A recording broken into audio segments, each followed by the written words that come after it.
Hello. Welcome to another episode of Unmute with Brainy Mama. Hot flashes at 2 a.m., mood swings without warnings and labels, and gaining weight just thinking about the food. Welcome to the world of pre-menopause and menopause ladies, जो आपकी body में बताकर नहीं आता. मैं हूँ आपकी host और दोस्त गुरप्रीत कौर और मैं हूँ श्रुति Singh. Today we have something very interesting. हमने बहुत सारे पॉडकास्ट कवर कर रहे हैं न्यूट्रिशन के ऊपर, डाइट के ऊपर, हेल्थ केयर के ऊपर. Today we have somebody who is an expert in nutrition and genomics. बहुत difficult है, but decode करना बड़ा important है. That what role a genes play in your diet and how you can solve all your life issues by just decoding the right food. So let's hear from the expert in our own field, Ms. Preeti Gupta. Thank you, Shruti, and thank you, Gurpreet, for welcoming. And I'm really excited. Let's start our conversation. Sir पहले तो ये बताओ कि लोगों को पता नहीं कि न्यूट्रीजेनोमिक्स क्या होता है. What is nutrition and what is genomics? How are they clubbed together? Nutrition, everybody knows that it is about our daily intake of food, what we are eating, so that what it gives to our body is a nutrition. So genomics means genes. So our body has, we all know that we have genes in our body because then only it will work. So how can we study those genes and how will we know that heredity has given us certain genes which are inherited from our parents? So maybe it can be from mother or can be father or can be grandparents. So it depends. It can be done by a simple test also. But after that test, we have to decode those things. Like for myself, when I've done my test in recent times, so I've seen that I was highly intolerant to lactose also and caffeine also, and which I was not doing before the test done. So I was consuming it on the regular basis. But when I stopped it, my bloating also reduced. So even it tells about your diseases which you are inheriting from your parents. So that means it can be diabetes, it can be heart diseases, then it can be hypertension. So it can be many diseases. So when we are doing the study of this whole genes-based diet, that is called आता है. Stress hormone is related to other hormones also. Okay. जिसकी वजह से आपका oestrogen भी effect करता है. मतलब इट इज वाइस वर्सा. जैसे हम कहते हैं ना पीसीओएस हुआ और पीसीओएस मतलब एक तो होता है कि खाने की वजह से पीसीओएस हुआ और पीसीओएस की वजह से मोटे नहीं. मतलब एक होता है ना मोटापा आपका पीसीओएस की वजह से आया और पीसीओएस है तो आप मोटे हो गए. मतलब दोनों आपका रिवर्सिबल होता है, इंटरचेंजेबल होता है. वैसे ही यही चीज होती है, इसमें भी सेम चीज है. तो इसीलिए अगर आप स्ट्रेस ज्यादा लोगे तो आपका मेनोपॉज के चांसेस बहुत ज्यादा होंगे आने के जल्दी. All the ladies out there should take less stress and enjoy life. Yes, that is a basic mantra that we should do. And I'm not against कि outing मत करो, but outing कर रहे हो तो then be careful what you are eating and what you are having there. और रात को हम जब सोते नहीं है, sleep is also a matter. क्योंकि अगर आप रात को आओगे 2-2 बजे तो आप सो कब रहे हो, आपकी स्लीप साइकिल जो है, कार्डियन रिदम है, वो सब आपकी डिस्टर्ब हो जाती है. So that also matters. So there are many factors. Okay, so let's just try and understand कि menopause के भी 2 phases होते हैं, pre and post या फिर the main menopause. Main menopause. So जो pre phase है वो कौन सी age group में आता है and what are the symptoms that we can look for that you know oh now it's the time that we are hitting a menopause phase. Yes. So pre-menopause का कोई as pattern नहीं है because when I am seeing कि 35 में भी आने लग गया. Okay. तो जैसे अब मेरी एज 46 है but now I am getting the symptoms from 2 years और 1 year I am getting those symptoms. So it depends on person to person कितना अच्छा लाइफस्टाइल रहा है उस पर डिपेंड करेगा कि आपका मेनोपॉज जल्दी आ रहा है या लेट आ रहा है. तो एज इज नॉट अ बार. हाँ, मेनोपॉज का मेन टाइम होता है 50-51. अगर अच्छी लाइफस्टाइल आपने जी है तो 50-51 is the correct age of getting the menopause. And 45 से आपका प्री मेनोपॉज स्टार्ट होता है. तो 4-5 साल आजकल चलता है प्री मेनोपॉज. और अगर आपका लाइफस्टाइल थोड़ा सा भी गड़बड़ रहा है तो 40-45 में आप सोचो मेनोपॉज हो जाएगा आपका. अच्छा. तो then you have to improve your lifestyle. So what are the symptoms that tell us that you know now we are into that phase of symptoms में अगर हम प्री मेनोपॉज की बात करते हैं तो प्री मेनोपॉज में भी व्हाट हैपेंस कि आपके बोन्स में दर्द होना स्टार्ट हो जाएगा, हड्डियों में प्रॉब्लम होने लग जाएगी. perpetually रहते हैं. बट वो एक डिफरेंट तरीके से होती थी. अब हमें प्रॉपर्ली पता चलेगा क्योंकि बोन डेंसिटी कम होनी स्टार्ट हो जाती है. मेनली पीरियड्स जो है वो आपके या तो डिले होने लग जाएंगे या अर्ली होने लग जाएंगे. थोड़ी सी ब्लीडिंग में पैटर्न में आप डिफरेंस देखोगे कि ब्लीडिंग ज्यादा होगी या कम होगी. पेन ज्यादा बढ़ जाएगा Okay. जब आपके पीरियड्स आने वाले होंगे, तो मतलब पीरियड्स के चेंजेस ज्यादा होंगे, पीएमएस बहुत ज्यादा होने लगेगा। PMS means pre menstrual symptoms ज्यादा आने लग जाएंगे। सिम्टम्स में कैसे आ सकता है, हॉट फ्लैशेस जैसे हमें लगता है, या फिर बार बार सिम्टम आ रहा है कि होने वाले हैं और आपको आ नहीं रहे हैं। हेयर फॉल बहुत जल्दी होने लगेगा। Okay. वो हो सकता है आयरन लेवल भी कम होता है, इसकी वजह से होता है। बट जनरली बहुत सारे ऐसे सिम्टम्स आएंगे जो आपको समझ नहीं आएंगे कि एकदम से क्या करूं, रात को नींद नहीं आएगी, स्ट्रेस बढ़ता जाएगा। तो वही मैंने कहा ना, वाइस वर्सा होता है। तो अगर आपका एस्ट्रोजन लेवल कम होता जा रहा है, because the thing is pre menopause मतलब जो आपका हार्मोन पहले बहुत अच्छे से काम करता था, estrogen hormone is the main hormone, वो अब आपका रिड्यूस होना स्टार्ट हो जाएगा। और मेनोपॉज इज अ स्टेज जहाँ पे वो बिल्कुल बंद ही हो जाएगा, या कहो कि बहुत ही कम सिक्रीट होगा। Okay. और वो ही हमारी हार्ट हेल्थ और बोन हेल्थ को इफेक्ट करता है। Okay. और ये लेडीज के पास कितना टाइम होता है अपनी बॉडी को प्रिपेयर करने के लिए, मतलब प्री मेनोपॉज से और मेनोपॉज तक का जो ड्यूरेशन है वो कितना हो सकता है? 5 years तो होता है। 5 years. 5 years होता है। और 1 से 2 साल लगते हैं आपका मेनोपॉज को कंप्लीटली जाने में। अच्छा। जब आपका एक पूरे ईयर साइकिल नहीं आई, that means you can consider कि अब मेनोपॉज आ गया। और फिर भी 1 साल के बाद एकदम से एक बार आएगा झटके से, and then it will go. So what as women of this generation we can do to protect ourselves or to eat in a right way so that we could shift that 35 to 45-50? So again जो मैंने starting में factors बताए थे, we have to focus on that basically. तो अगर मैं nutrition की बात करती हूँ, तो न्यूट्रिशन में what changes we can make is we can include omega 3 rich foods in our diet. तो ओमेगा 3 आपका फ्लेक्स सीड में आता है, चिया सीड में आता है, वॉलनट्स में आता है। तो ये सब आप इंक्लूड कर सकते हो। अगर आपको लगता है फिर भी आपका ओमेगा पूरा नहीं हो रहा, then you can go for a supplement also. तो ओमेगा 3 का फिश ऑयल का सप्लीमेंट भी होता है if somebody is non vegetarian. If somebody is vegetarian तो ओमेगा 3 वेज सप्लीमेंट्स भी आते हैं। बट एक और मिथ है, लोग कहते हैं ओमेगा 3 तो खा रहे हो आप, बट कब खा रहे हो दैट दे डोंट नो। तो इमीडिएटली आफ्टर योर मील, मतलब after your dinner, you should have your omega 3। Otherwise वो एब्जॉर्ब नहीं होगा, ना फूड से आपको मिलेगा, ना आपको वो एब्जॉर्ब मतलब उतना फायदा ही नहीं देगा जितना आपको देना चाहिए। एंड अगर फिश ऑयल वाला कैप्सूल खा लिया गलती से, तो यू विल सी कि यू विल गेट कंटिन्यूअसली बर्प्स, क्योंकि वो डाइजेस्ट ही नहीं हुआ, कि वो अकेला गया है ना। खाना खाने के साथ आप लोगे तभी वो डाइजेस्ट होगा। Okay. And that most of the people don't know. Okay. तो ये जरूर ध्यान रखना है। सेकेंड इंपॉर्टेंट न्यूट्रिएंट है विटामिन डी एंड कैल्शियम, जो हम भूल जाते हैं। वो वैसे मेनोपॉज का सबसे इंपॉर्टेंट है, बट क्योंकि हम प्रिपेयर कर रहे हैं अभी से प्री मेनोपॉज के लिए, तो वी नीड कि विटामिन डी एंड कैल्शियम भी हम इंक्लूड करें। तो विटामिन डी के लिए मेनली तो सनलाइट होता है, that is very important. Then comes mushrooms, egg yolk, तो ये ले सकते हैं। स्पिनच है या ग्रीन लीफी वेजिटेबल्स है, दैट यू कैन इंक्लूड। या फिर विटामिन डी फोर्टिफाइड सीरियल्स भी आते हैं, that you also you can include in your diet. तो ये भी आप कर सकते हो। कैल्शियम में again I am not against lactose, but कईयों को लैक्टोज इंटॉलरेंस भी होती है और कईयों को पता भी नहीं होती। तो that's why we did the genes test also. तो जब वो आपको पता चले, तो then you have to leave lactose. तो आप कर्ड ले सकते हो। तो that is also a good source of protein also and calcium also. Then protein requirement is also increased, so we have to include in every meal our protein. अब कितना protein include करना चाहिए, that depends on person to person, weight also, their exercise pattern also, and their health also. Okay. But हर meal में अगर आप protein include करते हो, देन सिम्टम्स विल रिड्यूस और आपका थोड़ा सा डिले हो सकता है मेनोपॉज, प्री मेनोपॉज के phases. Wow, this is very interesting. और ये चीज मुझे नहीं पता थी कि सप्लीमेंट्स लेने के लिए कोई टाइम ड्यूरेशन या कोई टाइम पीरियड भी बहुत सारे सप्लीमेंट्स होते हैं जिनकी टाइम ड्यूरेशन, कब लेना चाहिए, बहुत, ये तो बहुत बड़ा लंबा टॉपिक है। That's very interesting. एक बात बताओ, जैसे जो हमारे अर्ली पीरियड्स होते हैं और मेनोपॉज, उनका भी कुछ आपस में लिंक होता है? मींस जैसे कि अगर किसी गर्ल को अर्ली पीरियड्स हो गए, अच्छा, मतलब जैसे जो नॉर्मल, आप ये कहना चाहते हो कि जो एज है, 12 हाँ, years, मेनार्के कह रहे 12 years के होते थे, अब 9 years पे हो रहे, that is also somehow related to menopause Yes. later in their life. Yes, why not, क्योंकि एक्चुअली जो टाइम पीरियड होता है ना हमारी मतलब पीरियड्स की साइकिल का, वो तो फिक्स्ड है ना। तो अगर अब वो हमारा 30 इयर्स है, तो अगर 9 इयर्स से स्टार्ट हुआ है तो वो 39 पे भी खत्म हो सकता है। Okay. तो इट डिपेंड्स, अगर 11 पे स्टार्ट है तो आप उसको 35 को आगे मानो। तो मतलब अब वो कितने टाइम तक काम करेगा ना, ओवरी सिस्टम है ना पूरा का पूरा, ओवेरियन 30 years का साइकिल होता है मतलब। 30 से 35 इयर्स तो होता ही होता है। अच्छा।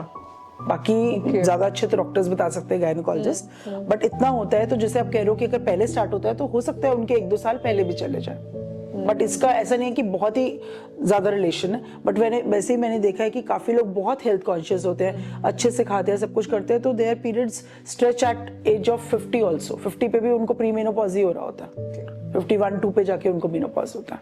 तो 1-2 साल में भी उनका प्री मेनोपॉज हुआ, मेनोपॉज हुआ complete, they are very sorted.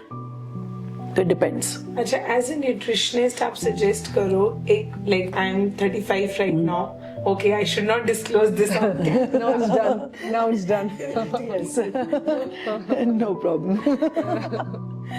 So as a nutritionist, you suggest for a girl aged 35 to 40 years what all basic things in our meals we should take, you know, on everyday basis to avoid premenopause. So you want me to tell the routine of the diet ना, what should be included?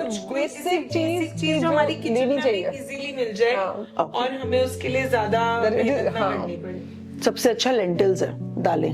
Okay, दालें आप जरूर include करो अपनी diet में, क्योंकि दालों का जो है आप इजीली खा भी सकते हो, डाइजेस्ट भी हो सकती हैं, and that can be taken with your roti और राइस। राइस डिपेंड करता है, कई लोग राइस ईटर्स ही होते हैं, they can't leave rice, so it is not bad. अगर आपकी बॉडी एब्जॉर्ब कर रही है राइस तो आप आराम से खा सकते हो, लेकिन again portion control is the key, वो तो ध्यान रखना ही पड़ेगा। चाहे आप, मैंने वही बोला ना, मोटा पतले की तो बात ही नहीं है, इसमें तो बात ये कि आपके सिम्टम्स ठीक रहने चाहिए। And one important thing is the fibre. Fibre आपको जरूर इंक्लूड करना है। Fibre can be from your fruits, can be your vegetables, can be whole foods जो बोलते हैं ना, ओट्स हो गए या फिर आपका बाजरा हो गया, इस टाइप के जो मिलेट्स हैं, that also have lot of fibre. तो you can include those things in your diet, it will be better. Then high protein, हम लीन प्रोटीन की बात करते हैं तो lean protein should be included. Again वो उसमें आपका लेंटिल्स एंड बीन्स आ गए। Then tofu and soya product है, जैसे हम कहते हैं ना एस्ट्रोजन कम होता है बिकॉज ऑफ प्रीमेनोपॉज, तो then you can mimic phytoestrogens. ये जो फाइटोएस्ट्रोजेंस होते हैं they are in the soya products. Okay, tofu होगा, एडमामे हो गया, सोया नगेट्स हो गया, that you can include in your diet to have that. वो जो प्रॉब्लम आ रही है ना उसको थोड़ा सा पेसिफाई करने के लिए you can include that also in your diet, तो आपको थोड़ी प्रॉब्लम कम आएगी। And then hydration is a key. अच्छा, हाइड्रेशन तो भूलना ही नहीं है, वरना आपकी स्किन भी खराब होगी, बालों का भी टेक्सचर खराब होगा, एंड एवरीथिंग, मतलब you will suffer, digestive health भी। So tell us something, जैसे आजकल everybody says कि once you hit 35 you should start having supplements, कि कैल्शियम लो या फिर विटामिन्स लो, and इस पे एक स्टडी ये कहती है कि too much of all these medications affect your kidneys also. Yes. So there's a contradiction right there कि खाएं कि नहीं खाएं, और खाएं तो किस प्रोपोर्शन में खाएं? वेरी ट्रू, और बहुत ही अच्छा क्वेश्चन है, क्योंकि सप्लीमेंट्स की नॉलेज लोगों को है नहीं, और वो जिसको देखते हैं, जैसे मैग्नीशियम आजकल ट्रेंड में है, मैग्नीशियम देखते हैं कि मेरी फ्रेंड खा रही है तो मैं भी खा लेती हूँ, एंड अगर उसको नहीं है जरूरत तो why is she eating? She can have just, जो आप बोलते हैं ना, नट्स है, सीड्स हैं, इनमें भी आपका मैग्नीशियम जाता है, तो why to have proper supplement? But अगर उसको कोई प्रॉब्लम है, that's why I am saying ना, टेस्ट इज नेसेसरी, तो आपको हर 3 मंथ्स या 6 मंथ्स में आपके बॉडी टेस्ट कराने ही पड़ेंगे। चाहे विटामिन डी है, कैल्शियम है, आयरन है, B12 है, इन सब के टेस्ट तो नॉर्मली ब्लड रिपोर्ट में हो जाते हैं। बाकी जो मैंने जेनेटिक्स की बात की थी, उसके थ्रू अगर आप कराते हो तो आपको एडवांस भी पता चल जाता है कि आपका मैग्नीशियम है, सपोज आपकी बॉडी में हमेशा ही डिफिशिएंट रहेगा because from heredity you have got this, तो फिर आप लेना स्टार्ट करो, otherwise you don't need it, you can have it from your food stuff also. Right. तो पहले हमेशा डाइट पे फोकस करना चाहिए, then only go for the supplements. और सप्लीमेंट्स को भी कब लेना है और क्या ड्यूरेशन होना चाहिए वो भी ध्यान रखना है। ये नहीं होना चाहिए कि विटामिन डी आप लेते ही चले जा रहे हो और पता चल रहा है कि वो ओवरडोज हो गया। They are the fat soluble vitamin also, so vitamin D, E, K, ADEK, तो ये सारे आपके फैट सोल्यूबल विटामिन है। आप अगर ज्यादा लेने लग जाओगे, अगेन ये आपकी एक्यूमुलेट करेंगे लिवर को और किडनी को इफेक्ट करेंगे। So that's why you need to take them in precaution also with the test and guidance with the nutritionist or doctor. मतलब फ्रेंड से पूछ के मेडिकेशन ना स्टार्ट करें, and then go and see Yes. nutrition. Doctor में चले जाए। Because you know you go to to schools and your friends say that, "Acha, I'm having this. You can just start and this can start." लोग Glutathione. इतनी जल्दी influence हो जाते हैं ना देखकर ही कि बस ये ले रही है मैं भी लेती हूँ. And I believe that हमारी mothers भी, you know, sometimes say, okay, you are 35, now you start eating, taking this supplement. Supplement की जगह आप फूड स्टफ में इंक्लूड करो ना उसको. इतने सारे सीड्स हैं, इतने सारे नट्स हैं, वो भी आपको लिमिट में खाने हैं. नो, बट ये कि आप ले तो सकते ही हो. जैसे लोग कहते हैं कि लड्डू मत खाओ, मैं एग्जांपल देना चाहती हूँ कि laddoo is the best source, क्योंकि आपने खुद घर में बनाया है. आपने सारे ड्राई फ्रूट्स डाल दिए उसके अंदर, आपने सब कुछ उसको खसखस वगैरह सब आपने रोस्ट करके डाल दिया. थोड़ा सा आपने अगर आटा या आपने गुड़ यूज कर भी लिया तो that is good for your body. तो विंटर्स में it is the best thing कि आप एक छोटा सा लड्डू ले भी लोगे तो ऐसा नहीं होता कि बिल्कुल ही हार्म कर जाएगा. जैसे कहते हैं नो शुगर, आई से कि नो शुगर होना चाहिए, बट अगर सर्दियों में आपको हड्डी के लिए कुछ चाहिए, जैसे बोन्स के लिए चाहिए, तो you can include that also in your diet. I believe after listening to this, काफी moms बिना गिल्ट के एक लड्डू खाना. बट लड्डू का साइज होता है इतना. It should not be very big. अच्छा, talking about packet foods. Yes. ये कहाँ पर इफेक्ट करते हैं हमारे मेनोपॉज को या प्री मेनोपॉज के? बहुत ज्यादा इफेक्ट करते हैं. प्रिजर्वेटिव्स रिच होते हैं ये सारे के सारे. ऑयल आपके कौन से यूज होते हैं? जैसे कि रोस्टेड है, बट कहीं ना कहीं तो वो ऑयल कुछ ना कुछ तो डालेंगे ही. And they because of the cost cutting they can't make it in the cold pressed oils. They will use refined oils, और वो भी आपको पता है तल के अगर वैसे बना रहे हैं तो वो रीहीटिंग ऑफ ऑयल वो तो सबसे ज्यादा प्रॉब्लम करता है. तो वो जहाँ पे आएगा वो आपके अंदर गट में जाते ही वो आपके सिग्नल्स ब्रेन को देगा, जिसकी वजह से और हार्मोन्स सारे डिस्टर्ब हो जाएंगे, जिसकी वजह से जल्दी, मैंने वही बोला ना, अर्ली एजिंग का मतलब यही है कि early menopause, early symptoms of all those things जो कि हमारे बाद में आने हैं, ओस्टियोपोरोसिस, ये सब आपकी पहले आएंगी. तो ये सब आपका पैकेट फूड से बहुत, और ये तो आजकल ब्लिंकिट वगैरह ने सब कुछ बेड़ा गर्क करा ही हुआ है कि लिया, ऑर्डर करा और काम खत्म.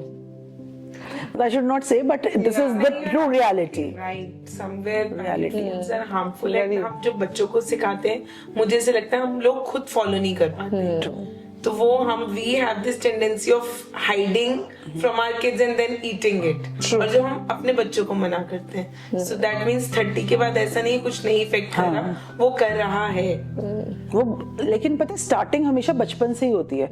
अब बचपन से ही अगर बच्चों को हेल्दी खिलाओगे ना तो आई थिंक सो वो टेस्ट बड्स ही उतने डेवलप नहीं होंगे कि वो एकदम से वैसे वाला खाना खाएंगे. मींस वी आर सेइंग ना कि 35 पे we are not eating packet foods. ऐसा नहीं है कि हमें 20 पे खाना चाहिए. खाना तो हमें कभी भी नहीं चाहिए. तो they should be only our go to snack only when we are travelling. तो हमें तब रखना चाहिए कि चलो ठीक है, हमारे पास ट्रैवल के लिए हमारा मन है, हमें बहुत अच्छा लगता है, तो just keep 2 packets only for the travel, not in the house में तो होना ही नहीं चाहिए. अदरवाइज आप ऐसी बिंज ईटिंग करोगे. Because कहते हैं out of sight, out of mind. That's true. For moms like me, मेरी मम्मा ने तो मुझे कभी बचपन में packet Now whenever I get this opportunity, I order one for myself. वही मैं बोल रही हूँ कि पहले नहीं किया तो आप कर सकते हो, बट लिमिट में, और बहुत कभी. जैसे होता है ना कि आपके कुछ ओकेजन्स है जब आपको सेलिब्रेट करना है, या घर में आपने पार्टी रखी है तब आपने खा लिया, तो that is okay. That's why we have launched this brand of Perfect Health by Preeti Gupta के नाम से ही we have launched this कि हमने थोड़े healthy snacks और healthy items launch करी जिसके अंदर कोई preservative नहीं है. So जैसे लोग जब healthy snacks कहते हैं तो वो instead of palm oil या groundnut oil वो किस oil पे बनता है? मतलब just for Refined oils. अच्छा, ओके. वो रिफाइंड ऑयल से बनता है. तो अगर वो पाम ऑयल में नहीं बनेगा, उसमें नहीं बनेगा, तो कोल्ड प्रेस्ड ऑयल की कॉस्ट यहाँ से वहां होती है. Exactly. तो वो नहीं बना सकते उसमें. Okay. तो इसीलिए वो फिर रिफाइंड ऑयल्स में बनता है. That is again not very bad, but मैंने कहा ना कि अगर आप उसको पोर्शन कंट्रोल या कभी कभी खा रहे हो देन इट्स ओके. बट अगर आप इसको हफ्ते में 1 दिन की भी हैबिट बना रहे हो देन इट इज बैड. उतना भी खराब है. अच्छा, आजकल ना एक ये glutathione is the new trend that either people are eating it in a form of a tablet or they getting drips because सबको ऐसा लग रहा है कि after Fair and Lovely the next Is glutathione. to beauty world is glutathione. All the celebrities are also promoting.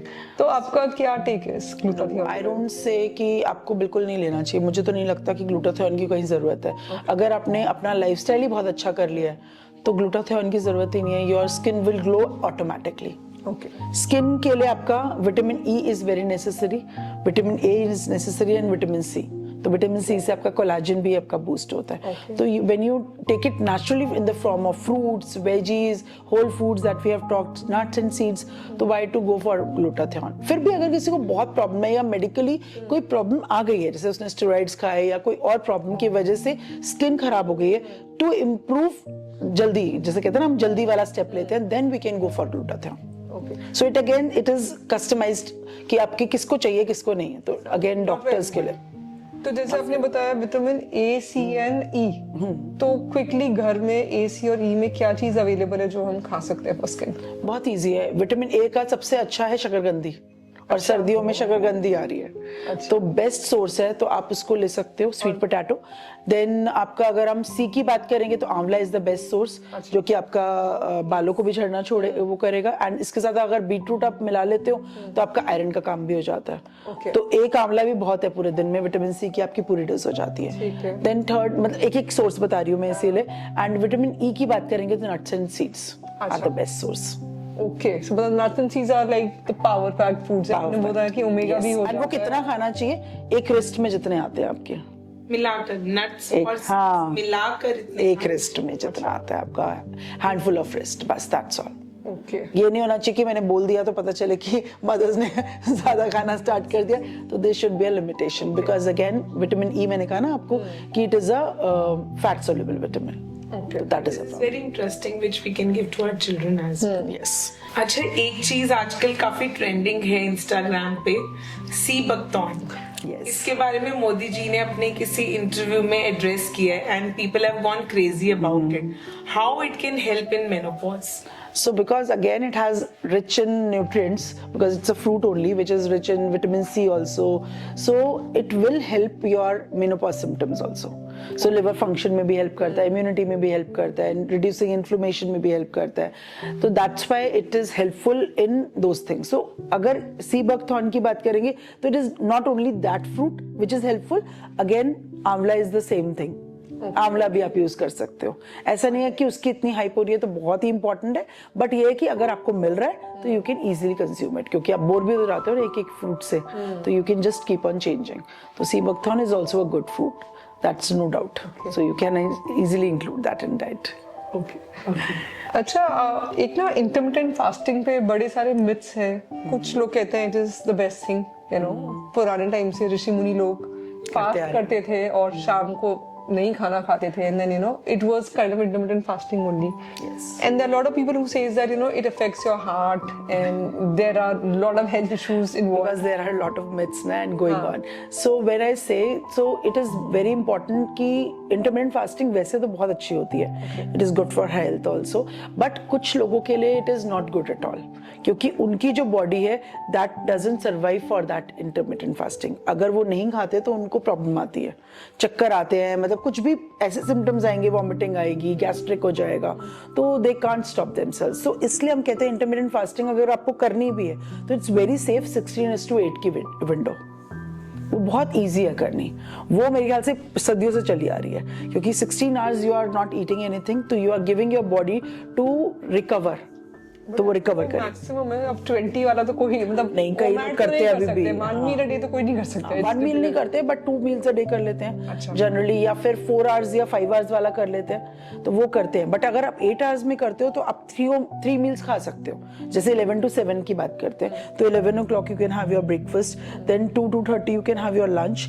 and maximum 7 o'clock you can have your dinner. तो 7 के बाद भी आप कुछ नहीं खा रहे हो और 11 से पहले भी कुछ नहीं खा रहे हो, सो दैट मीन्स वो जो टाइम है पूरा वो बॉडी को हील करने में, रिपेयर करने में, और फैट जो है वो अंदर से निकालने में, जैसे कहते हैं ना फैट से वो कैसे एनर्जी लेगा, जब आप कुछ नहीं खाओगे तभी वो लेगा, तो दैट इट हेल्प्स। तो इसलिए वो कर सकता है, बट मैंने वही बोला ना कि it depends on person to person. अगर कोई बिल्कुल रह ही नहीं सकता, दे नीड टू ईट, तो फिर वो पपाया खा सकते हैं, कोई फ्रूट खा सकते हैं, या फिर कोई जरा से सीड्स खा सकते हैं, ताकि उनका वो चीज भी प्रॉब्लम ना करे। ओके, तो that's why both things are correct, एक भी चीज सही नहीं है और एक भी चीज गलत नहीं है, so it depends on person to person. So जैसे आपने बोला पैकेट फूड्स हेल्दी नहीं होते, हमें नहीं खाने चाहिए, बट बच्चों को आप नहीं रोक सकते. Sometimes they really crave for noodles and you know something different then roti और जो हम That's घर true. में बनाते हैं. तो उसके लिए what do you suggest? So that's why I think सो आपने देखा होगा कि मिलेट नूडल्स आजकल ट्रेंडिंग हो रहे हैं. तो आई एम नॉट अगेंस्ट कि कोई अच्छी कंपनी बना रही है नहीं बना रही, but we should be careful कि उनकी जो भी आपका मसाला होता है वो सब प्रिजर्वेटिव यूज ना हो. देन मिलेट के अंदर साथ में आपका कुछ और रिफाइंड फ्लावर नहीं यूज करे.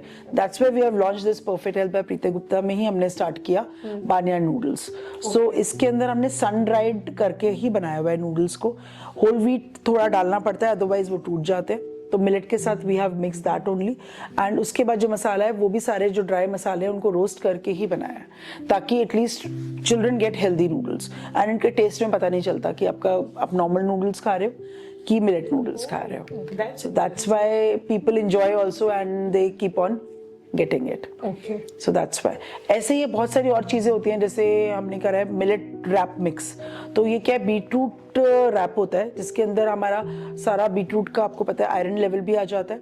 देन मिलेट्स को स्प्राउट करके बनाया हुआ है. तो ताकि उसकी भी आपकी न्यूट्रिशन पूरी आ जाती है. तो that's why it will B tasty also and good for children. जैसे अब वो रैप की तरह लेकर जाना चाहते हैं स्कूल में, तो they can get that also in their school. Okay. तो वो इंटरेस्टिंग भी बन जाता है. जैसे कहते हैं ना आजकल वो बरीतो रैप्स और ये सब चल रहे हैं, तो why to give those type of things. वो मैदा से बनी होती है, यहाँ पर आपका कुछ डिफरेंट है जिससे आप अपने आराम से बना सकते हो. अंदर की filling you can put vegetables, paneer, whatever you want, tofu. Okay. That's interesting. अच्छा, एक बात बताइए, जैसे if we compare a man with a woman, so women tends to get weaker, you know, as they proceed towards 40, 50, 60, you know, they start having lot of health issues. I don't, because I think we as a woman probably deliver kids also, so probably that's the reason. But ऐसी क्या nutrition food हमें women as a women हमें खाना चाहिए so that we could, you know, have a graceful old age? That is interesting question again, क्योंकि वैसे तो दोनों का ही अलग अलग सिस्टम होता है. तो वो मेन में आपका टेस्टोस्टेरोन ज्यादा होता है, जिसकी वजह से उनकी हेल्थ और उनके जो हार्मोन्स होते हैं वो उनको सपोर्ट करते हैं, तभी उनका जो बिल्डअप भी आप देखोगे तो डिफरेंट होता है. थोड़ा लीन हो जाते हैं. आई हैव नोटिस कि main become like linear and, लेकिन उनका फिर पॉट बेली आ जाता है. हाँ. तो उनका मसल स्ट्रेंथ कम होने लग जाती है. Okay. और उनका अगर फैट आना है तो वो बेली पे ही आता है. Okay. तो दैट इज अ प्रॉब्लम जो मेन को फेस करनी पड़ती है. बट फीमेल्स में क्या होता है, जैसे हमने कहा ना, हार्मोन्स हमारे एकदम से स्टॉप हो जाएंगे, मेनोपॉज ही आ जाएगा. तो दैट्स व्हाई वो वर्क ही नहीं करेगी, एस्ट्रोजन ही वर्क नहीं कर रहा, तो ऑस्टियोपोरोसिस बहुत जल्दी आता है. अच्छा. क्योंकि वो आपका कैल्शियम और विटामिन डी को डिप्लीट करता है. Okay. आपके स्टेरॉइड जो आपके कॉर्टिसोल जो हार्मोन होता है, आपका क्या बोलते हैं, स्ट्रेस हार्मोन, वो आपका इफेक्ट होना स्टार्ट हो जाता है. अच्छा. Because of oestrogen being low. Serotonin जो हमारा मूड हार्मोन है, जो हमारा मूड को बूस्ट करता है, जो हम कहते हैं ना कि हम खुश रहते हैं, वो कम हो जाता है, जिसकी वजह से again females take more stress. आपने देखा होगा कि जाते जाते जो जेंट्स है वो केयरफ्री होते चले जाते हैं और फीमेल ज्यादा स्ट्रेसफुल होती चली जाती है. मतलब in the sense they take more stress और वो केयरफ्री हो जाते हैं. वो अपना बिजनेस भी बेटों को, बच्चों को दे देते हैं कि चलो तुम संभालो, अब हम घर पे हैं, हमने पूरे टाइम काम कर लिया. और फीमेल्स जो हैं वो अपने ऊपर स्ट्रेस और बर्डन जल्दी ले लेती हैं, तो जिसकी वजह से वो प्रॉब्लम्स आने लग जाती हैं. तो वही इंक्लूड तो हमें, जो मैंने आपको पहले भी बताया था, डाइट में तो हमारे पास वही चीज़ें हैं जो हमें इंक्लूड करनी ही करनी है. फ्रूट्स है, वेजीज है, अगर मिल्क उनको सूट करता है तो मिल्क है, कर्ड है. देन आपका, क्योंकि probiotic and prebiotic also are very important. Okay. क्योंकि जब आपकी गट हेल्थ अच्छी होगी तो आपका सारा हार्मोन सिस्टम भी धीरे धीरे ठीक होना स्टार्ट हो जाएगा. गट हेल्थ भी इफेक्ट होती है एट दैट एज. Okay. 45 के बाद आपकी गट हेल्थ में भी प्रॉब्लम आनी स्टार्ट हो जाती है. Okay. तो इसीलिए then curd is the best source. कांजी आती है प्रोबायोटिक में. आजकल तो कैफेर वगैरह सब कुछ ही आने लग गया है, तो that you also you can easily have. तो ये सब चीजें आप लोगे तो again you don't need proper supplements, but you are taking those things जो आप इजीली किचन में भी बना सकते हो. Okay. तो वो आप ले सकते हो. प्रीबायोटिक के लिए आपकी वेजिटेबल्स होती हैं ज्यादातर, तो दैट इज ओके. तो अगेन अगर आप सप्लीमेंट लेना चाहते हो तो आपको देखना पड़ेगा कि उसके अंदर इंग्रेडिएंट्स क्या है. Always check the ingredients before taking the supplement. इसके भी सप्लीमेंट्स आ रहे हैं ना आजकल. Very important to check the. Yes. अच्छा, आजकल बहुत ज्यादा ट्रेंड है कि सुबह उठ के हम एक कप कॉफी, पहले चाय पीते थे बेटी, अब कॉफी पीनी है. और आजकल माचा का भी ट्रेंड है. हर एक के अंदर थोड़ी थोड़ी कैफीन तो होती है. how does this caffeine affect menopause? So this is also very effective, क्योंकि अगर आप कैफीन लेते हो, आजकल तो जिम से पहले भी ट्रेनिंग वो कहते हैं ना, ट्रेनिंग की, हाँ कॉफी शॉट पी कर आओ. So caffeine doesn't suit to everybody, पहली बात तो, and that also creates a lot of toxins in the body. So we should be again careful. अगर आप कॉफी ले भी रहे हो तो पूरे दिन में एक कॉफी से ऊपर नहीं होनी चाहिए. Okay. जनरली एक coffee is more than enough. लेकिन जनरली मैंने देखा है कि 3-4 कप ऑफ कॉफी पूरे दिन में चल रहा है कि कॉफी तो है, और ब्लैक कॉफी वो भी कहते हैं कि हम तो दूध तो डालते ही नहीं है, that is also okay, but toxins तो क्रिएट कर रहे हैं, कहीं ना कहीं हार्मोन्स को इम्बैलेंस करने में हेल्प कर रहे हैं. तो ऐसी अल्कोहल भी करता है, ऐसी कैफीन भी करता है. लोगों को लगता है अल्कोहल ज्यादा नुकसान करता है, कैफीन भी पूरे नुकसान कर सकती है. Okay. that is equally bad as alcohol. Depend करता है हर एक की इंडिविजुअल पे. तभी हमने जेनेटिक जो स्टडी करी ना, उसमें पता चला कि कैफीन कईयों के लिए तो बहुत ही अच्छी है, बट तब भी उनको एक ही लेनी चाहिए, एक या दो, क्योंकि अगेन कहीं ना कहीं तो इसके टॉक्सिन्स हैं ही ना बॉडी में जो क्रिएट करती है, तो इसीलिए फिर लेटर इफेक्ट होगा.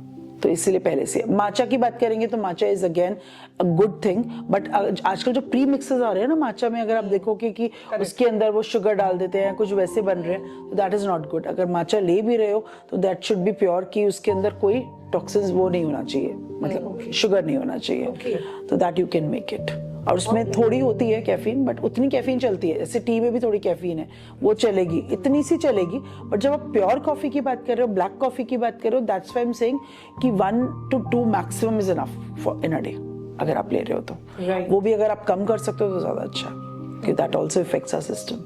Okay. हमने बात करी कि क्या क्या चीजें लेनी चाहिए, तो कुछ सजेस्ट करिए जो जो चीजें हमें अवॉइड करनी चाहिए after the age of 35 years. So basically हमें रिफाइंड फ्लावर सबसे पहला जो बिल्कुल अवॉइड करना चाहिए, मैदा. देन शुगर, जैसे कहते हैं ना व्हाइट की 3 आइटम्स. सॉल्ट, तो सॉल्ट में ये नहीं है कि बिल्कुल अवॉइड करना है, बट लिमिट करना है सॉल्ट को. ये 3 इंपॉर्टेंट है. देन पैकेज्ड फूड्स जो आपको बिल्कुल नहीं लेने, एंड देन रिफाइंड के साथ तो आपका तला हुआ तो आ ही गया खाना. और बाहर का खाना कोशिश करो कम से कम खाओ, जितना हो सकता है घर का खाना ज्यादा बेटर है. चाहे घर में आप फ्राई करके भी खा लोगे तो भी आपको पता है कि आपने तेल अपना अच्छा यूज किया है, क्या यूज किया है, तो वो सब आप कर सकते हो. तो कोशिश करना चाहिए, इतना भी ध्यान रख लोगे तो I think so you are sorted for the life. Wonderful, thank you so much. मुझे नहीं पता था कि शुगर से ज्यादा सॉल्ट भी उतना ही इक्वली प्रॉब्लमेटिक है. Thank you for enlightening us. One last question. कि एक फूड, सुपर फूड जो 35 to 40 एज ब्रैकेट को खाना ही खाना चाहिए, और एक सुपर फूड जो 40 के बाद कंटिन्यू रखना चाहिए till the time you are on this planet. तो एक कोई सुपर फूड वैसे तो बना नहीं है जनरली, बट अगर हम 35 से 40 की बात करते हैं तो omega 3 is the best thing जो हमें स्टार्ट करना चाहिए, क्योंकि इन्फ्लेमेशन, हाँ फूड में ओमेगा 3 में अगेन चिया सीड, अच्छा चिया सीड हो गया, फ्लेक्स सीड हो गया, वॉलनट्स हो गए, नट्स एंड सीड्स और भी हैं, तो ये आपको इंक्लूड करना चाहिए because they will reduce the inflammation in all seasons. या in all seasons. That's not a problem because we are just saying कि handful ही लेना है. ठीक है, तो जब हम इतना ही ले रहे हैं तो that is okay. And अगर आपको बहुत गर्मी लगती है तो you can soak them also. Okay. सोक करके भी आप ले सकते हो, that's not a problem. ठीक है. और अगर आप बात करते हो कि 45 के बाद जब मेनोपॉज आ जाता है तो vitamin D and calcium are the most important. And food में मतलब फूड में अगर विटामिन डी की बात करेंगे तो mushrooms, okay curd, that is most important, क्योंकि मिल्क का मैंने बोला ना हर एक का अपना डिपेंड करता है कि सूट कर रहा है या नहीं कर रहा. ग्रीन लीफी वेजिटेबल्स, फ्रूट्स, ये सब आपके इंक्लूड होने ही चाहिए, क्योंकि इसमें बहुत ही थिन लाइन है प्री मेनोपॉज और मेनोपॉज में. यहाँ पे एस्ट्रोजन आपका कम होता जा रहा है, वहां पे आपका बहुत ही कम हो गया, पीरियड स्टॉप हो गए हैं, यहाँ पे पीरियड्स इरेगुलर हो गए. तो एक थिन लाइन की वजह से थोड़ा सा ही डिफरेंस होता है. तो इसलिए प्रोटीन एंड फाइबर दोनों में ही इंक्लूड करना जरूरी है. ओमेगा 3 बाद में भी चाहिए, बट ये है कि जब आप कहोगे स्टार्टिंग में तो ओमेगा 3 से स्टार्ट जरूर करना चाहिए. Got it got it got it. Thank you so much. Thank We you. had a wonderful session, and I believe we are prepared now for our menopause. And I hope all the ladies out there who are watching our podcast will get to know what all we should eat and what all we should avoid eventually over the period of time. Thank you for the wonderful time and Thank you. enlightened session. We thoroughly enjoyed. Thank you. Thank you so much. आपकी ना कुछ lessons हमारे साथ रह गए that sir हर चीज का solution supplements नहीं है, and our kitchen is packed with all the goodness. अगर हम उसको right way में use करें तो we can do wonders with our health and diet. Very true. So thank you so much for bringing that to us today, and thank you so much for being a part of our journey. It's been an incredible year, and we've been looking forward to bring many podcasts with a lot of information for all you guys. And there's a link right here. Please subscribe to our channel and keep loving us. Thank you. Thank you. Thank you. Thank you very much.